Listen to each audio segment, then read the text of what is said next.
Magandang araw mga classmates at welcome sa Wikaharian Online World. Ako si Ate Michelle. Ngayong araw ipagpapatuloy natin ang pag-aaral ng Filipino Sign Language at may mga makakasama tayo ngayon. Isa na rito si Ate Carol. Hello Ate Carol! Yan, tutulungan niya tayo sa pagsisenyas. Marami-rami na tayong natutuhang senyas ng mga salitang naglalarawan sa tao. Kaya naman, panibagong araw, panibagong mga aralin na naman ang matututuhan natin ngayon. Yan, handa na ba kayong matuto ng bago? Sige, magsimula na tayo. Sabihan niyo ako at awitin natin ang Kumusta, Kumusta song. Narito na.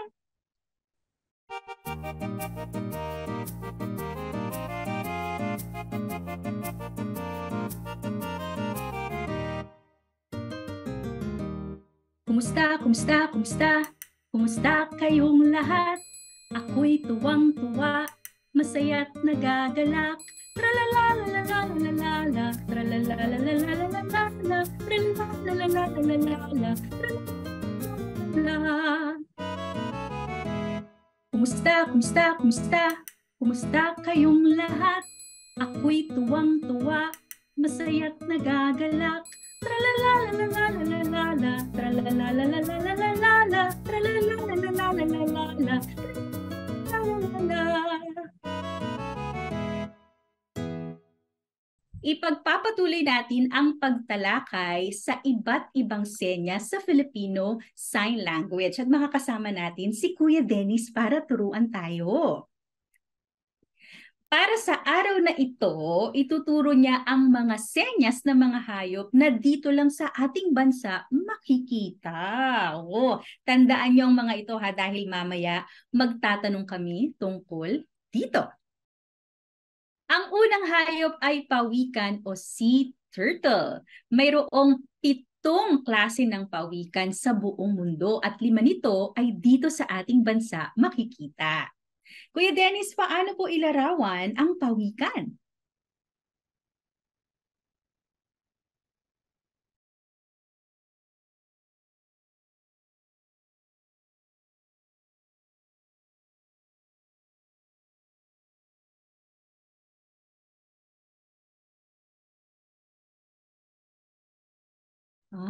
Ganun pala ang pawikan. Ano ang senyas ng pawikan, Ate Carol?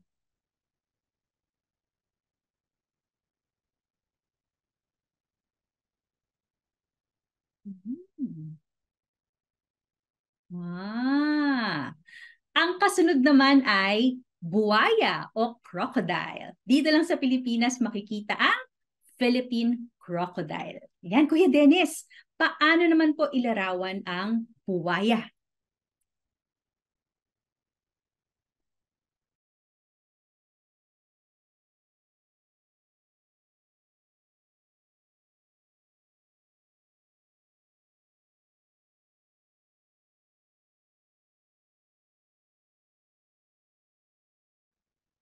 Ay, naku, ang laki ng ngipin. Ano ang senyas ng buwaya, Ate Carol?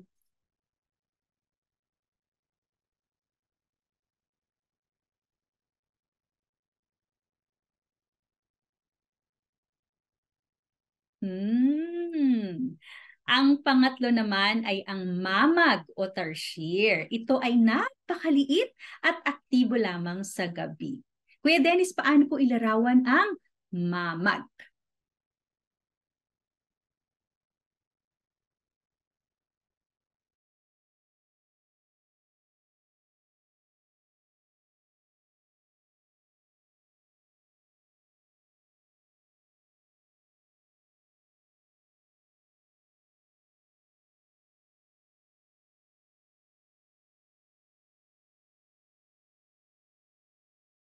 Naku, nakakatuwa. Anong senyas ng mamag, Ate Carol?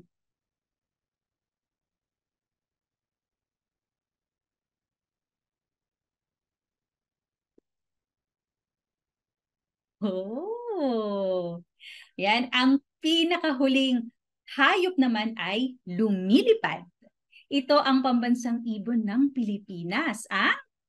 Agila, haring ibon o haribon. Ang haribon ay ang pinakamalaking agila sa buong mundo.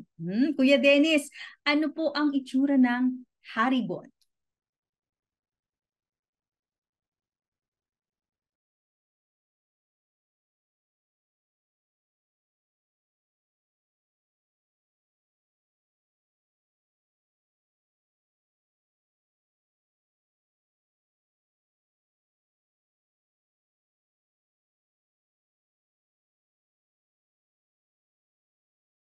Wow, naku, talagang hari nga ng mga ibon, ano?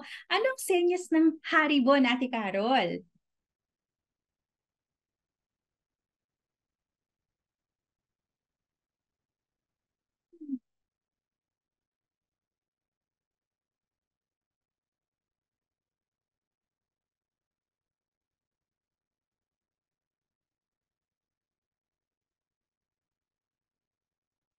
Ayun. Ako, yan ang senyas ng ilan sa mga uri ng hayop na dito lamang sa Pilipinas makikita. Ang pawikan,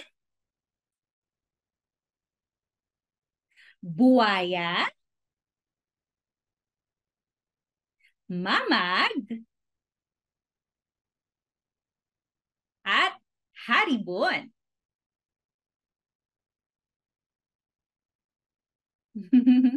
Natandaan niyo ba ang mga senyas ng mga ito? Sige, ipapakita namin ang senyas at sabihin niyo kung anong hayop ito. Ate Carol, ano ang unang pahuhulaan natin?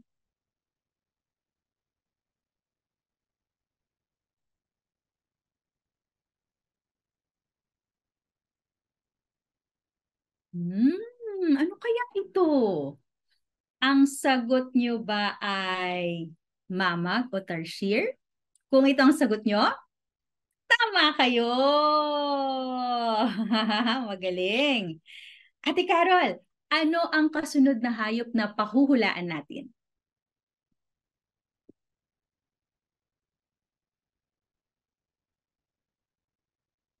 Hmm. Kung ang sagot niyo ay buwaya, tama ulit kayo. Ang galing niyo ah. Ate Carol, ano ang pangatlong pahuhulaan natin sa kanila?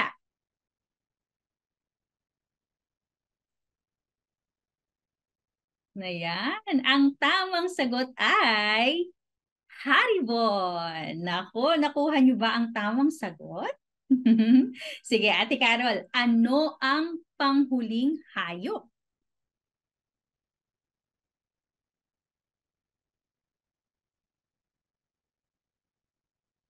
Hmm. Pawikan ba ang hula ninyo? Nako, mahusay dahil pawikan nga ang tamang sagot. Magaling mga classmates. Marami-rami na tayong alam na senyas mula sa Filipino Sign Language. Patuloy nyo lang itong gamitin ha para lagi ninyong natatandaan at hindi malimutan. Ayan, ibahagi nyo rin ito sa inyong mga kaibigan at mga kapamilya. At dahil natalakay na natin ang iba't ibang senyas ng mga hayop, ngayon magbabahagi naman kami ng kwento tungkol sa mga hayop. Kaya awitin na natin ang oras ng kwentuhan song. Narito na!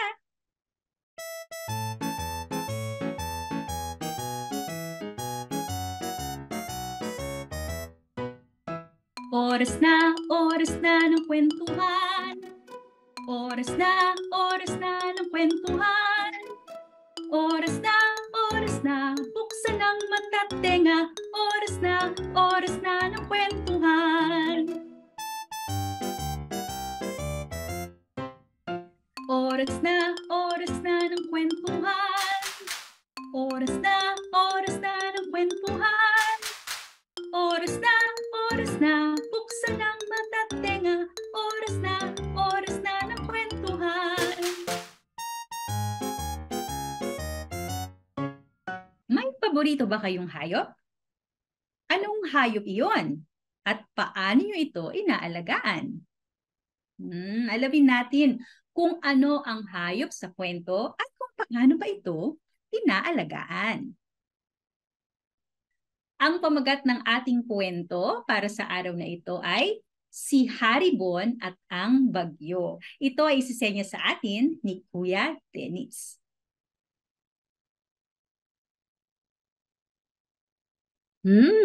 Isang hayop na may tuka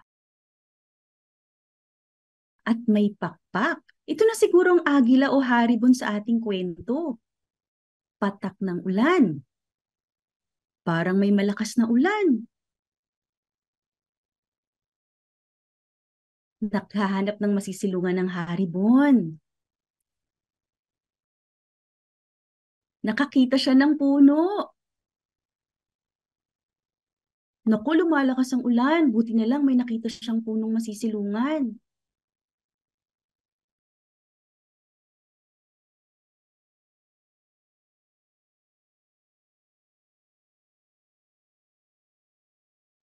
Ayan, sumikat ng araw. Lumipad na uli ang haribon.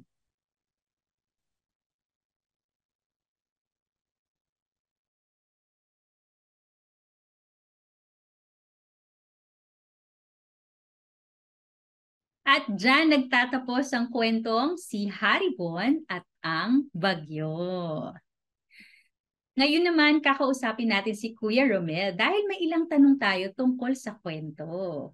Kuya Romel, bakit ba mahalaga ang kwento tungkol kay Haribon?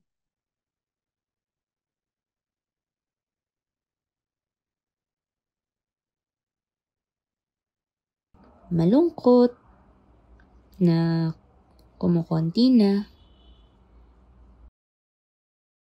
ang mga haribon sa Pilipinas. Naku, paano natin pwedeng pangalagaan ang hari ng mga ibon o ang haribon? Ang bahay ni Haribon ay nasa mga puno. Kaya naman huwag nating putulin ng mga puno. Pag may bagyo, tumutulong ang mga puno laban sa baha. Pinoprotektahan ng mga puno ang bahay ni Haribon at ng mga tao.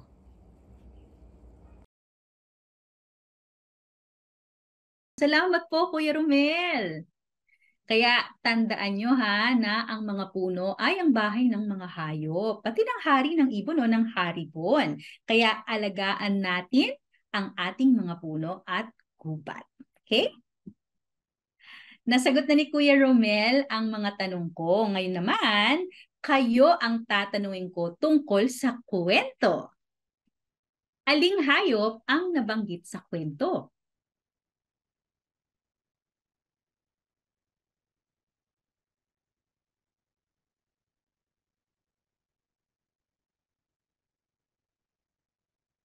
Tama, haribon nga ang hayop na nabanggit sa ating kwento.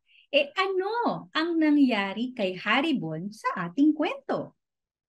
Habang lumilipad ang haribon, nagkaroon ng malakas na ulan. Buti na lang nakahanap siya ng masisilungan. Nakakita siya ng puno, kaya naman naging ligtas siya hanggang sa sumikat ang araw.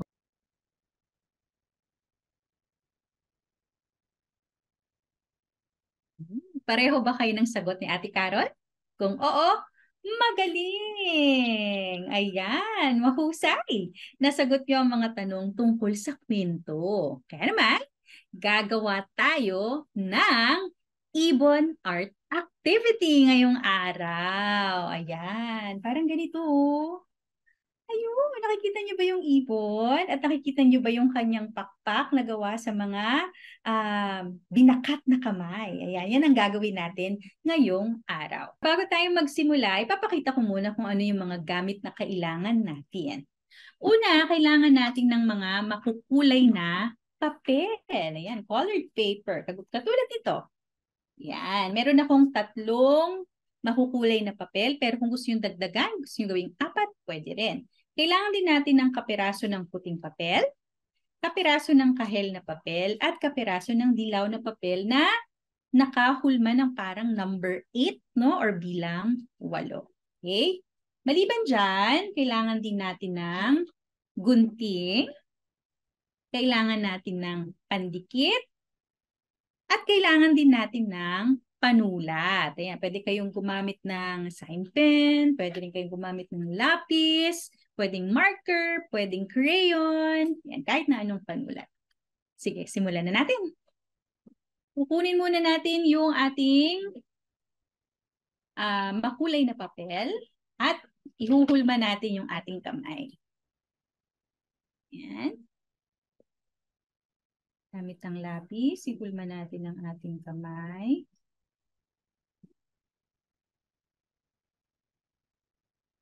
At dahil kailangan natin ng maraming balahibo, no, ng ating ibon, kailangan natin ng maraming bakat ng kamay. Kaya yung dalawa pang makulay na papel na kailangan ko, ilalagay ko sa ilalim at saka ko gugupitin yung binakat kong kamay.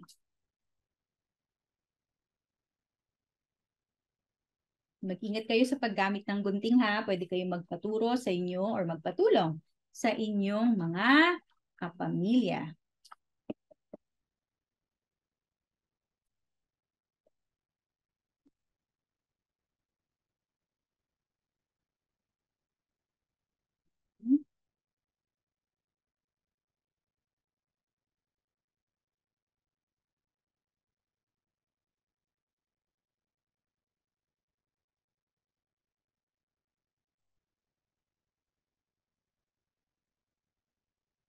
Dito na tayo sa palasingsingan or ring finger.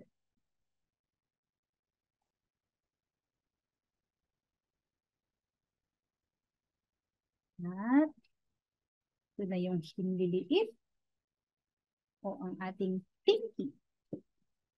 Ayun. So meron na tayo ngayong tatlong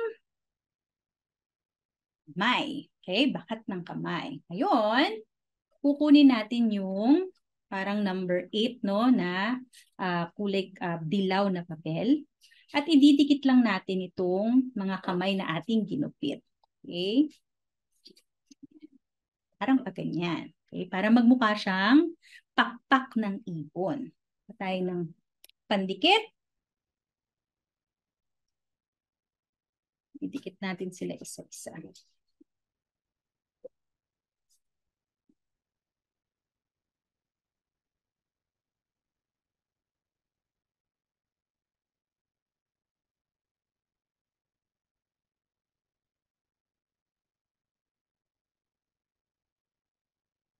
Yun. Ngayon naman, buuin na natin yung mukha ng ating ibon. Kunin natin yung kulay kahel na papel o kaya kulay pula kung wala kayong kulay kahel. At gugupit tayo ng patatsulok na hugis. Yan, parang ganito, tatsulok. At pagkatapos, ididikit lang natin ito dito sa likurang bahagi. Yan, para mukha na siyang tuka or beak ng ating ibon.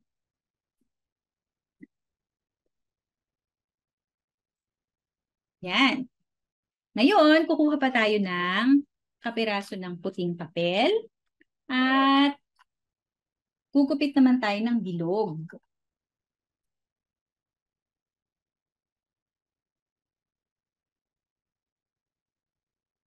Okay, maliit na bilog lang. Okay. Yan. At ito yung magiging mata ng ating ibon. Pero bago natin idikit, lagyan muna natin ng kulay itim sa gitna.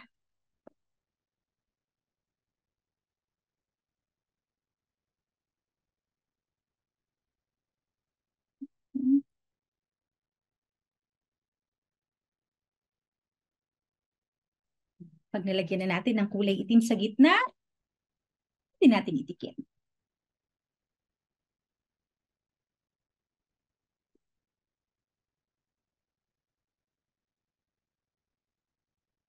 Ayan! Tapos na ang ating Ibon artwork. Okay, ayan. Maaari nyo ring i-share ang mga nagawa ninyo sa amin ha. Itag nyo lang ang Knowledge Channel para makita namin yung inyong mga gawang ibon art activity. Ayan, ano na bang mga ginawa natin? Ngayong araw, natutuhan natin ang mga senyas ng iba't ibang hayop na sa Pilipinas lang makikita. Nalaman din natin ang kwento ng Haribon at nakasama rin natin si Kuya Dennis, Kuya Romel at Ate Carol. Yan. Marami na naman tayong natutuhan ngayong araw at bago tayo magpaalam, kantahin natin ang Wikaharian Song. Narito na!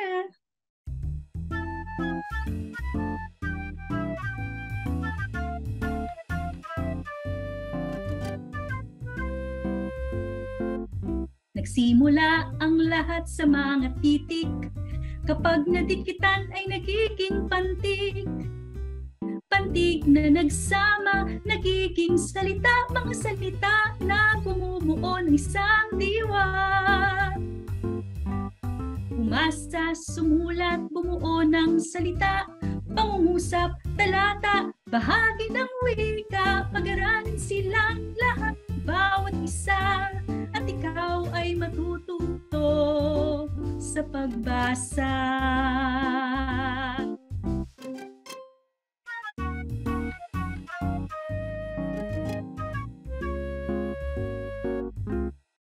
Sana'y natuto at nasiyahan kayo mga classmates. Maraming salamat sa pagsama sa amin ngayong araw. Magkita-kita ulit tayo sa susunod. Paalam!